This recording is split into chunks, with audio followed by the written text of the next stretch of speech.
रुक जाओ, show in app कर देंगे, शुरू हो जाएगा ना। हाँ तो अभी शो इन ऐप कोई 15 हो जाने दो।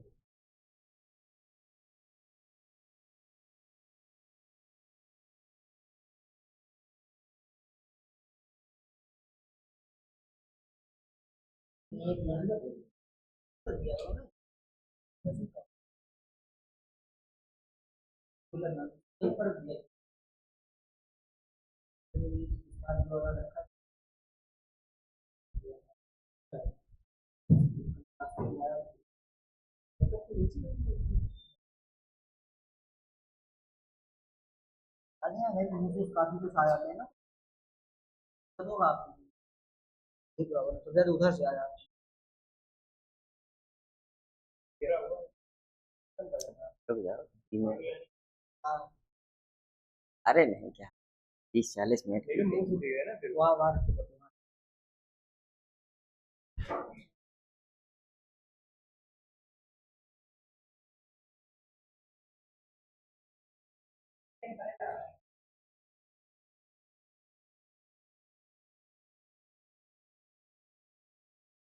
पानी है नहीं इसमें।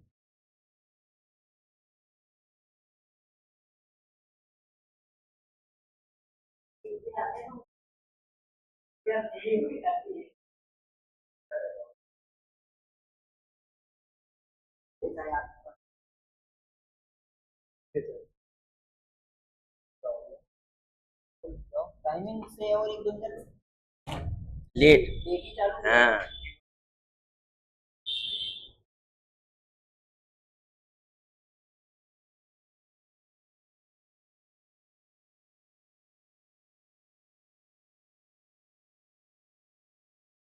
पहले चेक कर लें आ रहा है ये,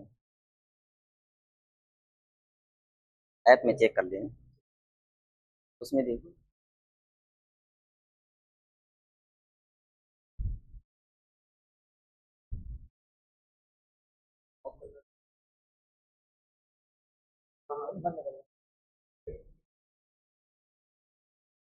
वहां से बंद करेंगे तो यहाँ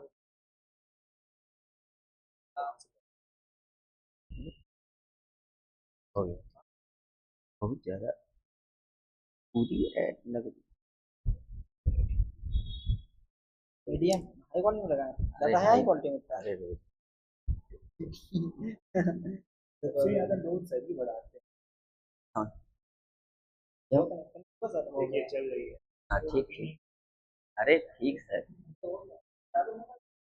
हेलो एवरीवन, तो उम्मीद है आप लोग बढ़िया मस्त स्वस्थ होंगे।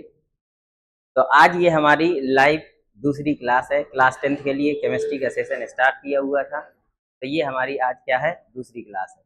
तो अभी तक हम लोगों ने कुछ चीज़ें पढ़ ली हैं। तो आप लोग, अच्छा वो पहली क्लास थी तो थोड़ा सा उसमें इशू हुए हैं क्लास में, तो उम्मीद मेरी ये रहेगी कि आगे से अब कोई इशू ना हो। तो आप लोगों ने देखा होगा कि उसमें थोड़ी सी जो पीपीटी है वो साफ नहीं आई है, उसकी पीडीएफ आज आप लोगों को ऐप में डलवा दी जाएगी, ठीक है। तो आप लोग ऐप से पढ़ सकते हैं, ठीक है। तो चलो शुरू करते हैं अब। लास्ट क्लास में हम लोगों ने पढ़ा था let us consider a few examples of process in daily life, जो हमारे डेली लाइफ में कुछ एग्जांपल्स होते हैं। तो इसके बाद हमने पढ़ लिया था a chemical change is a change in which a new substance is formed with different properties, ठीक है। रिएक्टेंट और प्रोडक्ट के बारे में सब हमने समझ लिया था। फिर एग्जांपल्स ऑफ केमिकल रिएक्शन, ये आप लोगों के मैग्नीशियम रिबन पर जो प्रोटेक्टिव लेयर आ जाती है, ये उसको आप लोग अच्छे से पढ़ लेना। उस दिन बता दिया था कि कैसे प्रोटेक्टिव लेयर चढ़ती है बेटा, ठीक है, क्लियर हो गया। फिर ऑब्जर्वेशन हो गया, ये भी बता दिया था आप लोगों को, रस्टिंग ऑफ आयरन। आज हमें पढ़ना है कैरेक्टरिस्टिक्स ऑफ केमिकल रिएक्शंस। क्या पढ़ना है? Characteristics of chemical reactions. तो सबसे पहला हम पढ़ेंगे change in state, change in colour, change in temperature, evolution of gas और फॉर्मेशन ऑफ ए प्रेसिपिटेट। तो चेंज इन स्टेट में मैंने बता दिया था कि चेंज इन स्टेट का मतलब क्या है, कि जैसे हम मैग्नीशियम रिबन को बर्न करते हैं, तो मैग्नीशियम रिबन को बर्न करने पर मैग्नीशियम क्या है, सॉलिड है। और हमारा जो व्हाइट पाउडर मिलता है मैग्नीशियम ऑक्साइड का, तो वो क्या होता है, पाउडर होता है। क्लियर हो गया। तो स्टेट चेंज हो जाती है। जैसे एक एग्जांपल और बताया था कि अगर हम कैंडल वैक्स को बर्न करें, क्या करें, कैंडल वैक्स को बर्न करते हैं तो वैक्स हमारी सॉलिड फॉर्म में होती है, उससे वाटर वेपर निकलती है, वाटर वेपर के साथ में कार्बन डाइऑक्साइड निकलती है। तो बेटा वाटर वेपर क्या है, वाटर वेपर हमारी गैस है, और जो कार्बन डाइऑक्साइड निकलती है वो भी हमारी क्या है, गैसियस फॉर्म में होती है। तो सॉलिड से गैसियस फॉर्म में क्या हो गया, कन्वर्ट हो गया। तो ये भी हमारा एग्जाम्पल किसका हो जाता है, आप लोगों का चेंज इन स्टेट का हो जाता है। अगर हम अब नेक्स्ट एग्जाम्पल देखें तो वो आता है चेंज इन कलर। क्या आता है, चेंज इन कलर। तो चेंज इन कलर के लिए अब देखें हम, ठीक है, तो चेंज इन कलर में अब देखें एग्जांपल है, rust is brown in colour whereas iron is greyish black in colour. यानी जो रस्ट होती है वो ब्राउन कलर की होती है, और जो आयरन होता है वो ग्रेइश ब्लैक का होता है। जैसे एक इसमें दिया हुआ है, ये है देखो, ये ग्रेइश ब्लैक कलर का आयरन है हमारा, और इसमें जब रस्ट लग जाती है तो ये ब्राउन कलर की हो जाती है। कैसी हो जाती है, ब्राउन कलर की हो जाती है। क्लियर हो गया। तो रस्ट का फॉर्मूला उस दिन बताया था मैंने कि रस्ट का फॉर्मूला क्या होता है, रस्ट लगती कैसे है, पहले उसकी केमिकल इक्वेशन देख लो नीचे।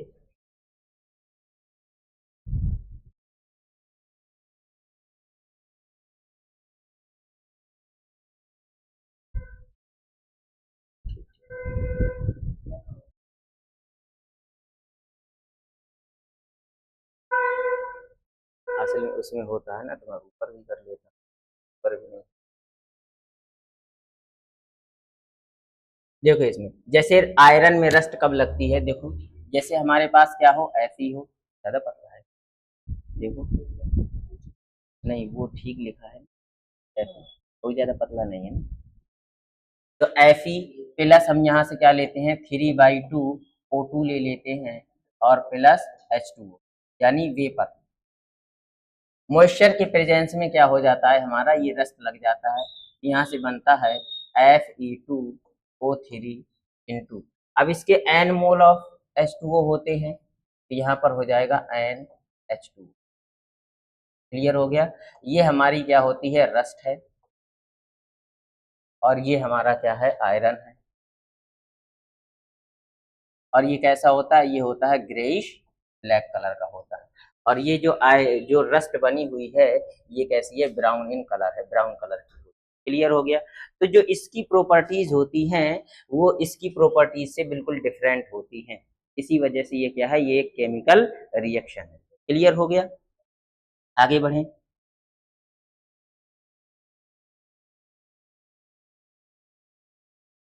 अब इसमें देखते हैं चेंज इन कलर का एक और एग्जांपल है। एग्जांपल क्या है, कह रहा है व्हेन लेड नाइट्रेट। अब हमने लेड नाइट्रेट लेना है और पोटेशियम आयोडाइड लेना है। क्या लेना है, लेड नाइट्रेट और पोटेशियम आयोडाइड लेना है। जैसे अगर हम इसमें ड्रॉ करें, हमने ये एक ले ली है टेस्ट ट्यूब, और इस टेस्ट ट्यूब में क्या किया है, ये हमारा क्या है, लेड नाइट्रेट है, PbNO3 का होल ट्वाइस। अब इसमें क्या करना है, एक और टेस्ट ट्यूब ले लेना है, ये दूसरी टेस्ट ट्यूब ले ली, इसमें हमने ले ली है पोटेशियम आयोडाइड Ki। अब पोटेशियम आयोडाइड के सॉल्यूशन को लेड नाइट्रेट के सॉल्यूशन में हमें क्या कर देना है, मिक्स कर देना है। जब इन दोनों को हम मिक्स करते हैं तब हमारे पास क्या बनता है, बेटा ध्यान से देखो, इसको टेस्ट ट्यूब बोलते हैं। कांच की एक नली होती है जिसे हम टेस्ट ट्यूब बोलते हैं। अब यहाँ पर हमारे पास आ जाता है, यहाँ पर एक सॉल्यूशन मिलता है, और पीले कलर का पीपीटी सॉलिड मिलता है। क्या मिलता है, पीले कलर का सॉलिड मिलता है, ये सॉलिड मिलता है। इस सॉलिड को हम क्या कहते हैं, लेड आयोडाइड कहते हैं। क्या कहते हैं, लेड आयोडाइड। लेड आयोडाइड का येलो पीपीटी मिलता है। क्या मिलता है, येलो पीपीटी मिलता है।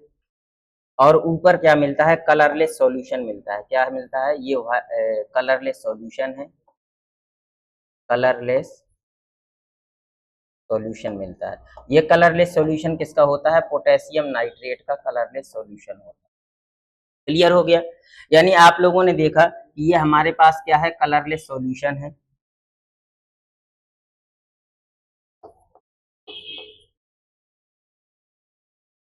लेड नाइट्रेट का कलरलेस सॉल्यूशन है और ये पोटेशियम आयोडाइड का भी कलरलेस सॉल्यूशन है। ये कैसे होते हैं? कलरलेस होते हैं और इनको जब आपस में मिक्स करते हैं तो लेड आयोडाइड का येलो पीपीटी मिलता है जो कि एक सॉलिड होता है। क्या होता है? सॉलिड होता है। तो ये एक एग्जांपल है किसका? चेंज इन कलर का। यानी अगर रिएक्शन में बेटे जब हम लैब में जाते हैं, लैब में टेस्टिंग करते हैं इस प्रकार से, तो हमें अगर येलो पीपीटी मिल रहा है तो इसका मतलब है कि हमारी जो केमिकल रिएक्शन है वो कंप्लीट हो चुकी है। क्लियर हो गया? देखो लिखा हुआ है when lead nitrate and potassium iodide solution which both are colourless, जो दोनों के दोनों क्या है? कलरलेस है। Mixed a yellow PPT of lead iodide is obtained, यानी येलो पीपीटी मिलता है। अब इस रिएक्शन को बेटा हम क्या कहते हैं? यह रिएक्शन हमारी डबल डिकम्पोजिशन रिएक्शन की भी एग्जांपल है और पीपीटी रिएक्शन यानी प्रेसिपिटेशन रिएक्शन की भी एग्जांपल होती है। क्यों प्रेसिपिटेशन रिएक्शन की है? क्योंकि ऐसी रिएक्शंस जिनमें हमें पीपीटी मिलता है, प्रेसिपिटेट मिलता है, उन रिएक्शंस को हम क्या कहते हैं? प्रेसिपिटेशन रिएक्शन भी कहते हैं। तो ये डबल डिकम्पोजिशन की भी एग्जांपल कह सकते हैं और ये प्रेसिपिटेशन रिएक्शन का भी एग्जांपल होती है। क्लियर हो गया? समझ में आ रहा है आप लोगों के? ठीक है, आगे बढ़ें। ये आप लोगों का सब कुछ लिखा हुआ है, आप लोग आराम से पढ़ सकते हैं। ये उसका क्या है? ये उसका एक एक्टिविटी दी हुई है। अब एक्टिविटी से हम समझ लेते हैं। देखो एक्टिविटी में क्या है? ये हमारे पास कलरलेस सॉल्यूशन दिया हुआ है लेड नाइट्रेट का और ये हमारे पास पोटेशियम आयोडाइड का कलरलेस सॉल्यूशन है। यहाँ हमने इन दोनों को क्या किया हुआ है? मिक्स किया हुआ है। मिक्स करने पर ये जो येलो कलर का दिख रहा है ये येलो पीपीटी होता है। क्या होता है? यही येलो पीपीटी। और हमारे अगर बीकर में या टेस्ट ट्यूब में येलो पीपीटी मिल जाता है तो हमें क्या कहते हैं? कि रिएक्शन हमारी कंप्लीट हो चुकी है। क्लियर हो गया? ये हमारी रिएक्शन होती है। तो उम्मीद है समझ में आ गया होगा। आगे बढ़ते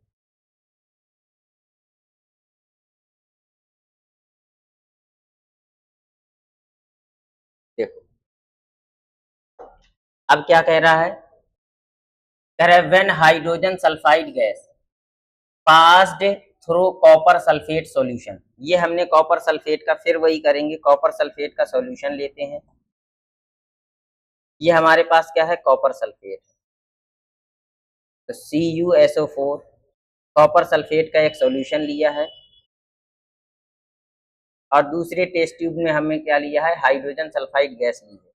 तो हाइड्रोजन सल्फाइड गैस को इसमें पास कराना होता है, टेस्ट ट्यूब में तो नहीं आएगी। तो इसमें हाइड्रोजन सल्फाइड गैस को क्या करेंगे? हम पास कराएंगे। Passed H2S gas. जब इसमें हाइड्रोजन सल्फाइड गैस पास करते हैं तो ब्लैक पीपीटी मिलता है। क्या मिलता है? Black PPT. और किसका? कॉपर सल्फाइड का एक ब्लैक पीपीटी मिलता है। ब्लैक पीपीटी किसका मिलेगा? कॉपर सल्फाइड का। कॉपर सल्फाइड का ब्लैक पीपीटी मिलेगा और यहाँ से हमें क्या साथ में मिल जाता है? H2SO4 मिलेगा। क्या मिलेगा? H2SO4 मिलेगा। अब पीपीटी है तो ये क्या मिलता है? हमें सॉलिड मिलता है। तो देखो कलर चेंज हो गया। क्या हो गया? कलर चेंज हो गया हमारा। क्लियर हो गया? तो यहाँ से हमें क्या मिला? ब्लैक पीपीटी मिला। क्या मिला? Black PPT. समझ में आ गया? क्लियर हो गया? किसी को कोई डाउट है? देखो इसको एक्टिविटी से समझते हैं। ऊपर कर। असल में ये क्या है ना, ये पीपीटी लगाई हुई है और पीडीएफ होती तो ऊपर हो जाती। पीडीएफ ऊपर होगी नहीं। अगली बार से पीपीटी नहीं, पीडीएफ लगा दी। देखो इसमें क्या है?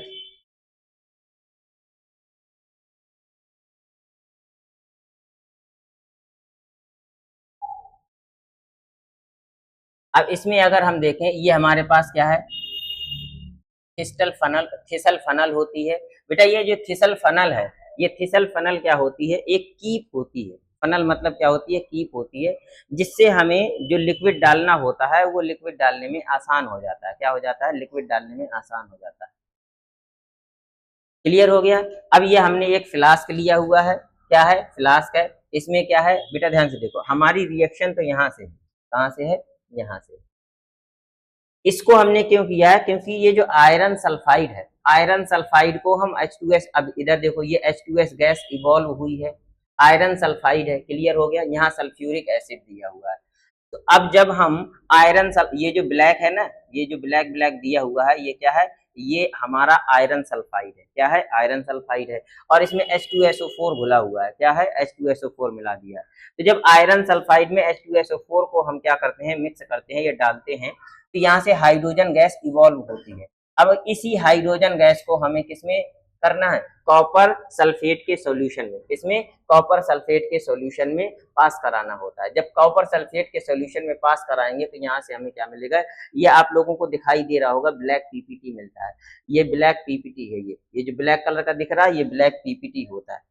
क्या होता है, ब्लैक पीपीटी है। तो इसी को हम कॉपर पीपीटी को हम प्रेसिपिटेट कहते हैं, जिसे हम क्या कहते हैं, कॉपर सल्फाइड का क्या मिलता है, ब्लैक पीपीटी। और ये देखो ब्लू कलर डिसअपियर, ये जो ब्लू कलर है किसका, आयरन सल्फेट का, तो ये जो ब्लू कलर होता है ये डिसअपियर हो जाता है लाइट ग्रीन सॉल्यूशन में, और ये लाइट ग्रीन सॉल्यूशन मिल जाता है। क्लियर हो गया। ये जो नीला कलर है हमारा, नीला कलर किसमें चेंज हो जाता है, ग्रीन सॉल्यूशन में, यानी ग्रीन कलर में चेंज हो जाता है। क्लियर हो गया। तो देखो चेंज इन कलर हो गया। तो ये सारे के सारे किसके एग्जाम्पल हैं, चेंज इन कलर के एग्जाम्पल हैं। अभी और अगर हम एक दो देखते हैं। क्लियर हो गया, आप लोग को तो समझ में आ गया होगा। तो कॉपर सल्फेट जो सॉल्यूशन है, देखो इधर, ये जो कॉपर सल्फेट का सॉल्यूशन था, यहाँ से हमने H2S गैस इसमें क्या की है, पास की है। H2S गैस जब हमने इसमें पास की तो यहाँ से क्या मिला हमें, कॉपर सल्फाइड मिला, क्या मिला, कॉपर सल्फाइड मिला। और हाई H2SO4 मिलता है, क्या मिलता है, H2SO4 मिलता है, जो कि एक्वस सॉल्यूशन होता है। क्लियर हो गया। उम्मीद है आप लोगों को समझ में आ गया होगा। आगे बढ़े।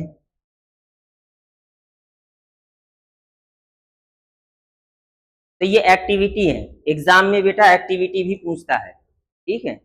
आगे देखो, तो हमें एक्टिविटी समझते हुए पढ़ना है। इधर देखो, अब क्या कह रहा है, when sulphur dioxide gas, SO2 gas क्या करना है, पास करनी है हमें। ये हमारे पास क्या है, SO2 गैस है। अब SO2 गैस को हम किसमें, एसिडिफाइड पोटेशियम डाइक्रोमेट में, किसमें, एसिडिफाइड पोटेशियम डाइक्रोमेट में। पोटेशियम डाइक्रोमेट का फार्मूला होता है K2Cr2O7। इसमें जब हम पास करते हैं, अब एसिडिफाइड है यानी इसमें H2SO4 होगा, अम्ल होगा, या HCl या H2SO4 कुछ भी ले सकते हैं। तो हमने H2SO4 ले लिया। अब यहाँ से हमें मिलता क्या है, पोटेशियम सल्फेट मिलेगा, क्या मिलेगा, पोटेशियम सल्फेट मिल जाएगा। यहाँ से K निकला और यहाँ से SO4 मिला, तो यहाँ से पोटेशियम सल्फेट मिल जाएगा, K2SO4, ठीक है। और यहाँ हमें मिलेगा Cr2SO4 मिलेगा, और प्लस H2O मिलेगा, क्या मिलेगा, H2O मिलेगा। ये हमारा मिल जाता है, क्या मिलेगा,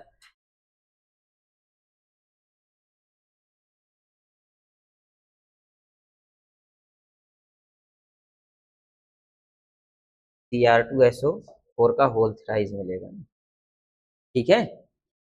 तो अब इधर देखो, ये क्या है, SO2 मिला और पोटेशियम डाइक्रोमेट लिया है हमने, एसिडिफाइड लिया है। एसिडिफाइड का मतलब होता है अम्ल में घुला हुआ, क्या लिया है, अम्ल में घुला हुआ पोटेशियम डाइक्रोमेट लेते हैं, तो यहाँ से हमें ये मिल जाता है। अच्छा, इसका रंग बदल जाता है, क्या बदल जाता है, रंग बदल जाता है। तो कह रहा है when sulphur dioxide passed through acidified potassium dichromate, the orange colour, क्या होता है, the orange colour turn green, यानी इसका जो ऑरेंज कलर है वो किस में बदल जाता है, ग्रीन कलर में बदल जाता है। समझ में आ गया। यानी हम पोटेशियम यानी अम्लीकृत या हम अम्लीय एसिडिफाइड पोटेशियम डाइक्रोमेट में क्या करते हैं, सल्फर डाइऑक्साइड गैस को हम पास कराते हैं, तो उसका जो कलर है वो चेंज हो जाता है। क्या हो जाता है, कलर चेंज हो जाता है, यानी ऑरेंज कलर किस में टर्न हो जाता है, टर्न इनटू ग्रीन। देखो अब इसकी अगर हम एक्टिविटी देखें, ये हमारे पास एक्टिविटी क्लियर हो गया। देखो, तो कह रहा है ये हमारे पास क्या है, थीसल फनल है, ठीक है। अब थीसल, अब यहाँ से मेन इक्वेशन हमारी एक्टिविटी यहाँ से चालू होती है। ठीक है। यहाँ हमने ये इसलिए लिया है ताकि हम SO2 गैस को क्या कर सकते हैं, फॉर्म कर सकते हैं। क्या करते हैं, SO2 गैस फॉर्म होती है हमारी। कोनिकल फ्लास्क है जिसमें Na2SO3 भरा हुआ है। क्या भरा है, Na2SO3। इससे सल्फर डाइऑक्साइड निकलती है। सल्फर डाइऑक्साइड को किसमें पास कराते हैं, इसमें। तो ये जो ऑरेंज कलर है पोटेशियम डाइक्रोमेट का, क्या है, ये ऑरेंज कलर होता है पोटेशियम डाइक्रोमेट का। और इसमें जब सल्फर डाइऑक्साइड गैस को हम पास कराते हैं तो इसका जो ऑरेंज कलर है वो ग्रीन कलर में चेंज हो जाता है। किसमें चेंज हो जाता है, ग्रीन कलर में चेंज हो जाता है। देखो पोटेशियम डाइक्रोमेट है और SO2 गैस को जब हमने पास किया तो ये किसमें ये सल्फ्यूरिक एसिड के प्रेजेंस में, यानी सल्फ्यूरिक एसिड में घुला हुआ है। तो हमें क्या मिल गया, ये बेटा मिल गया K2SO4 Cr2SO4 का होल थ्राइस और ये H2O मिल जाता है। क्लियर हो गया। इसका जो कलर है वो चेंज हो गया, क्या हो गया, ग्रीन हो गया। किसकी वजह से, इसकी वजह से, Cr2 क्रोमियम सल्फेट की वजह से। किसकी वजह से, क्रोमियम सल्फेट की वजह से उसका जो कलर है वो क्या हो गया, ग्रीन हो गया। समझ में आ गया। अरे वो ठीक है। तो हाँ, अब बेटा एक चीज और याद रखना कि जिसको ये ना पता हो ना कि ये फिजिकल स्टेट को रिप्रेजेंट करते हैं। किसको, फिजिकल स्टेट को रिप्रेजेंट करते हैं। जैसे यहाँ L लिखा हुआ है तो हम कोई भी रिएक्शन हो उसको और ज्यादा इंफॉर्मेटिव बनाने के लिए जो कंपाउंड हैं, सब्सटेंसेस हैं हमारे, उनके फिजिकल स्टेट को हम रिप्रेजेंट कर देते हैं, प्रदर्शित कर देते हैं। तो अगर हमें फिजिकल स्टेट को रिप्रेजेंट करना हो तो देखो ध्यान से कैसे करते हैं कंपाउंड की। यानी यहाँ अगर हम लिख लें, दिखाई दे रहा है उसमें, देखो यहाँ, देखो। तो अगर हमारे पास लिक्विड है, दूसरा कलर, ये सही दिखाई दे रहा है। तो लिक्विड होगा तो उसको हम स्मॉल l से रिप्रेजेंट करते हैं। सॉलिड होगा तो सॉलिड को हम स्मॉल s से, और गैस को स्मॉल g से। ठीक है। और अगर जलीय विलयन है यानी एक्वस सॉल्यूशन है, एक्वस का मतलब होता है जल में घुला हुआ, जलीय सॉल्यूशन। ठीक है, क्या कहते हैं इसको, जलीय, जल में घुला हुआ, जलीय कहते हैं। ठीक है। इसके बाद सॉरी इसके बाद अगर हमारे पास निर्जलीय है तो उसको हम एनहाइड्रस कहते हैं। क्या कहते हैं, निर्जल सॉल्यूशन है जिसमें जल ना हो, वाटर ना हो, तो एनहाइड्रस कहते हैं, इसको निर्जलीय कहते हैं।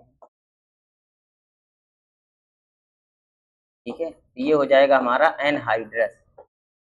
इसको रिप्रेजेंट करते हैं ANHY से। क्लियर हो गया ये। और इसके बाद अगर हमारे मिल जाता है ALC, तो ALC को हम क्या कहते हैं, एल्कोहली कहते हैं।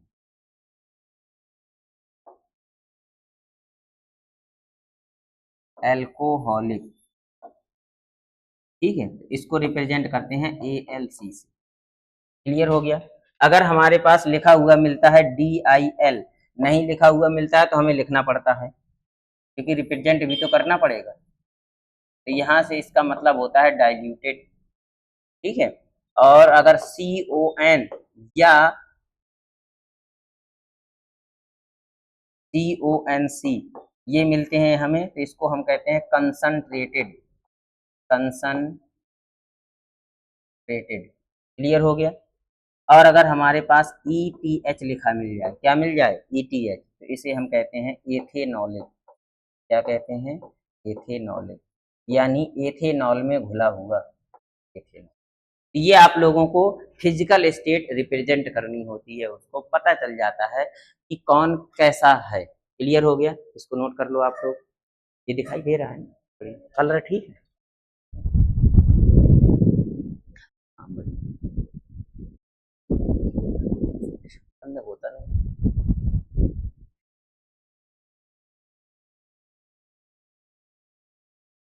हाँ,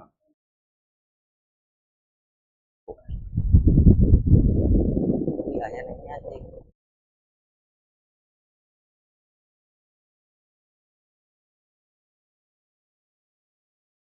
रिकॉर्ड भी हो रहा है। आगे देखो, अब आगे बढ़ते हैं हम। ये तो हो गया।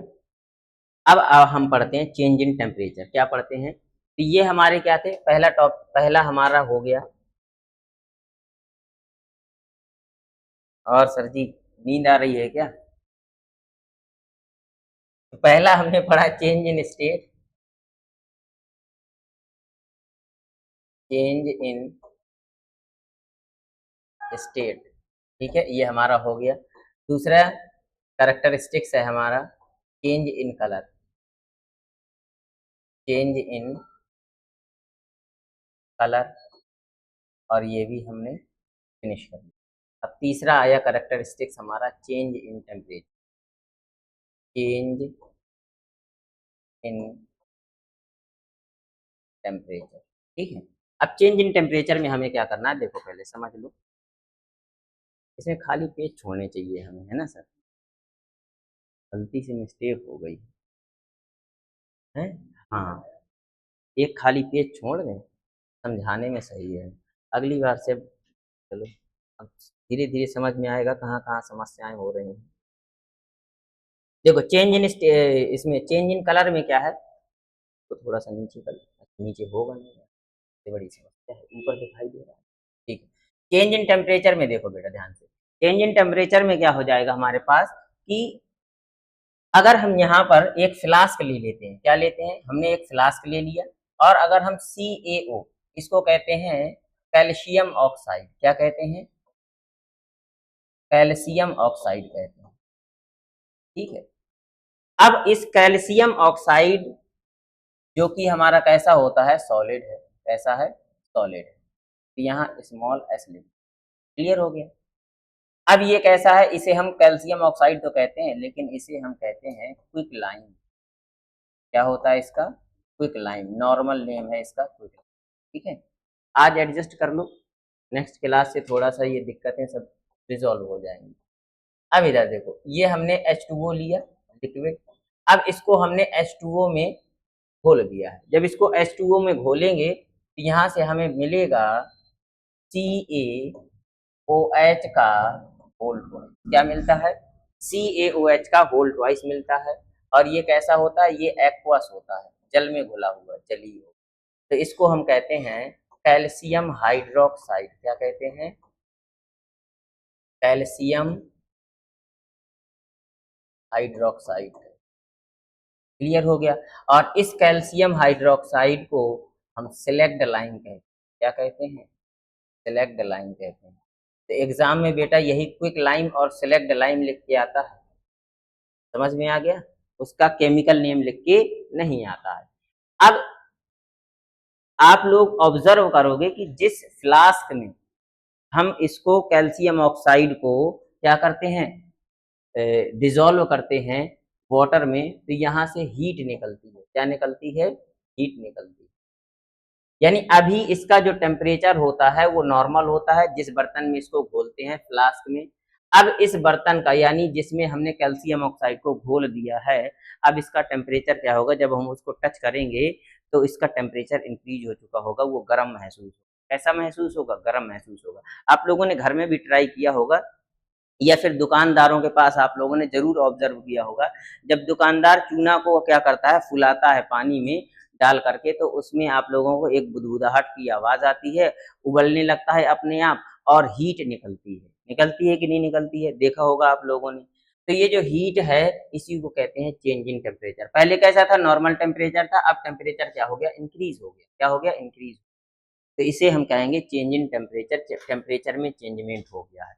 और इस रिएक्शन को बेटा क्या कहेंगे, एक्सोथर्मिक रिएक्शन कहेंगे। यानी क्या कहते हैं, ऐसी रिएक्शंस जिनमें हीट क्या होती है, रिलीज होती है।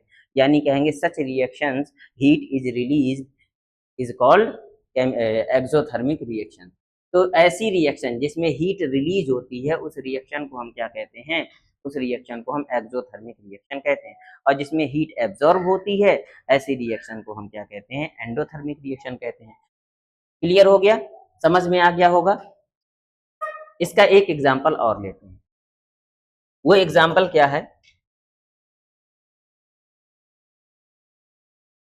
अगर हम बेरियम हाइड्रोक्साइड ले लें, क्या ले लें, बेरियम हाइड्रोक्साइड ले लें, और यहाँ हमने क्या ले लिया, NH4Cl, 9 सादर ले ली, इसको हम कहते हैं बेरियम हाइड्रोक्साइड,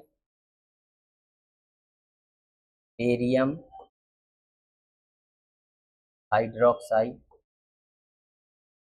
और ये हमारे पास क्या है 9 सादर, 9 सादर, इसको हम कहते हैं ammonium chloride, ammonium chloride. Clear हो गया।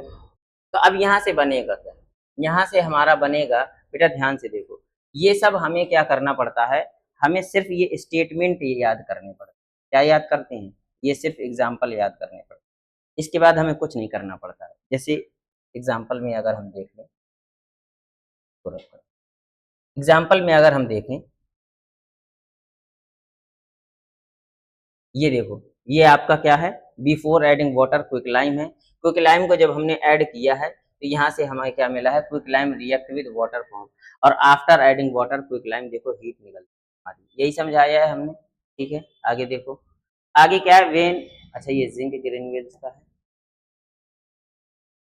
अच्छा उसका दिया नहीं, चलो ठीक है, अभी मैं इसमें समझाई दे रहा हूँ, इधर देखो, इसमें हम क्या करेंगे, जैसे अभी मैंने बताया है, इससे पहले जो एग्जांपल लिया था ना उसी को मैं एक्सप्लेन कर दे रहा हूँ, कि अगर हम यहाँ से बेरियम हाइड्रोक्साइड ले लें, क्या ले लें, बेरियम हाइड्रोक्साइड ले लें, बेटा आप लोगों को कोई भी रिएक्शन रटनी नहीं होती है, क्या नहीं होती है, रटनी नहीं होती है। बेरियम हाइड्रोक्साइड ले लिया और यहाँ से हम क्या ले लें, अमोनियम क्लोराइड ले लें, क्या ले लें, अमोनियम, अमोनियम क्लोराइड ले लें, ठीक है। तो बेरियम हाइड्रोक्साइड का फॉर्मूला क्या बनेगा, अब हमें इन दोनों को मिक्स करना है तो मिलेगा क्या, तो अगर आप लोगों ने बता चुका हूं कि आप लोग पहले इधर देख लो, इसको समझ लो, बाद में बताएंगे। ये बेरियम है तो बेरियम का होता है Ba+, और हाइड्रोक्साइड का होता है OH-। क्या होता है, हाइड्रोक्साइड का OH- होता है। Ba++ है तो 2 हो गया, OH-1 है तो 1 हो गया, क्रॉस मल्टीप्लाई करेंगे तो क्या बन जाएगा, PaOH का होल ट्वाइस हो जाएगा, नीचे दिखाई दे रहा है।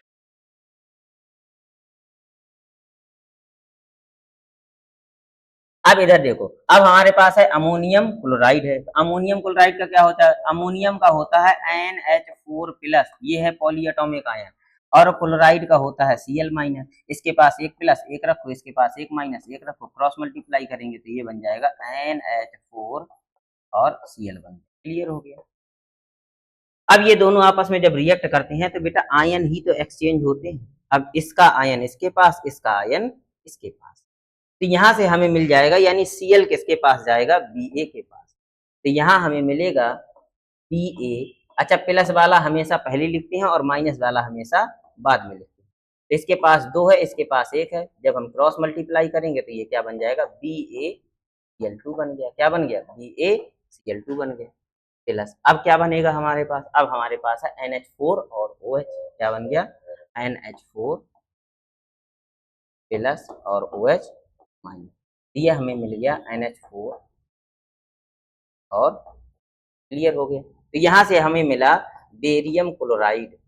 अब नाम कहाँ से पता चला कि बेरियम क्लोराइड है, नाम हमें यहाँ से मिल गया कि यहाँ हमें बेरियम मिला और ये क्लोराइड है तो बेरियम क्लोराइड हो गया। क्लियर हो गया। फिर अमोनियम हाइड्रोक्साइड हो गया, क्या हो गया, अमोनियम हाइड्रोक्साइड हो गया, ये हमें मिला साथ में अमोनियम हाइड्रोक्साइड, क्या मिला, अमोनियम हाइड्रोक्साइड में। अब बस एक चीज याद रखना कि इस रिएक्शन में हीट एब्जॉर्ब होती है, क्या होती है, हीट एब्जॉर्ब होती है, हीट एब्जॉर्ब होती है, यानी इसमें हीट देनी नहीं पड़ती है, इसमें हीट एब्जॉर्ब होती है, यानी इसमें जब ये आयन एक्सचेंज होंगे, बॉन्ड ब्रेक होंगे, तो उतनी हीट प्रोड्यूस नहीं हो पाएगी जितनी हीट, अच्छा पहले के बॉन्ड टूटे बाद में नए बॉन्ड बने तभी तो कुछ नया बना पाएगा, जब पहले के बॉन्ड टूटे हैं तो इतनी हीट प्रोड्यूस नहीं हुई है कि वो नए बॉन्ड बना सके, तो अब इतनी हीट उसको चाहिए कि वो नए बॉन्ड बना सके, तो उसके लिए उसको क्या करना पड़ेगा, उसके लिए या तो हम उसको एक्सटर्नल हीट प्रोवाइड कराएं या तो वो एटमॉस्फेयर से एब्जॉर्ब कर लेता है हीट को। तो यहाँ पर ये होता है कि ये एटमॉस्फेयर से हीट को जब एब्जॉर्ब करेगा तो जिस टेस्ट ट्यूब में या जिस फ्लास्क में इस रिएक्शन को कराया जाता है वो ठंडा हो जाता है। जब हम इसको टच करेंगे तो वो हमें ठंडा महसूस होता है। तो इसका मतलब है कि पहले हीट ज्यादा थी या बाद में हीट क्या हुई है, कम हो गई है। और इस रिएक्शन, तो ये एग्जाम्पल किसका है, ये एग्जाम्पल है बेटा आपका चेंज इन टेम्परेचर का, कि पहले हीट ज्यादा थी, टेम्परेचर ज्यादा था और अब टेम्परेचर यानी ठंडा हो गया है। तो ये एग्जाम्पल हो गया चेंज इन टेम्परेचर का।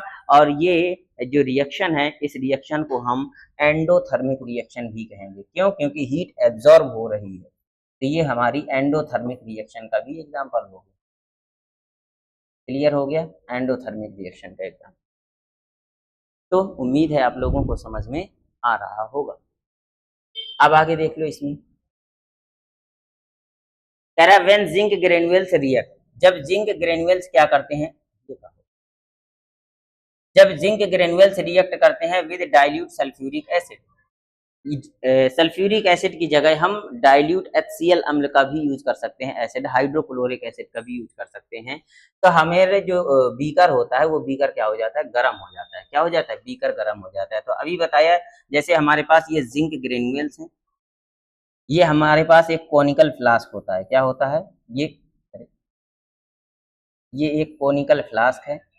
इस कोनिकल फ्लास्क में हम क्या लेते हैं, जिंक ग्रेन्युल्स ले लेते हैं, छोटे छोटे जिंक के टुकड़े ले लेते हैं। और इन छोटे छोटे जिंक के टुकड़ों में अब हमें क्या करना है, H2SO4 को मिला देना है। क्या करना है, यहाँ हम H2SO4 को मिला देंगे। ठीक है, ये हमने H2SO4 ये मान लो हमने H2SO4 को मिलाया।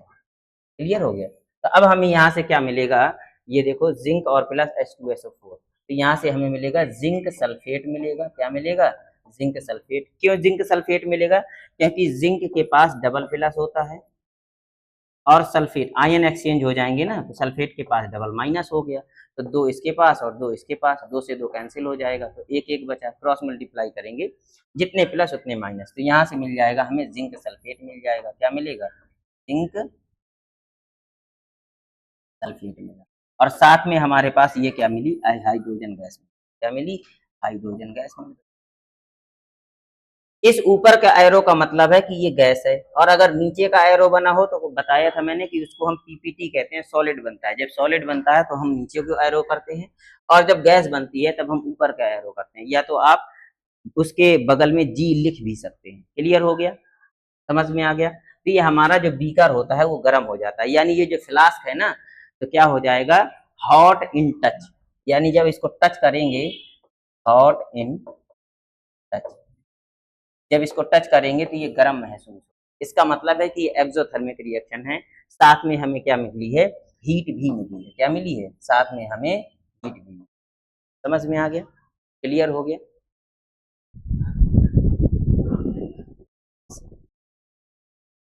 ठीक है, नोट कर लो जल्दी से।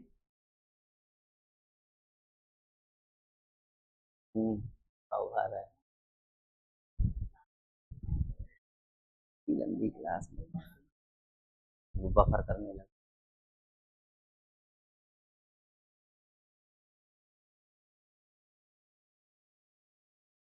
तो चलिए, हो गया हो गया।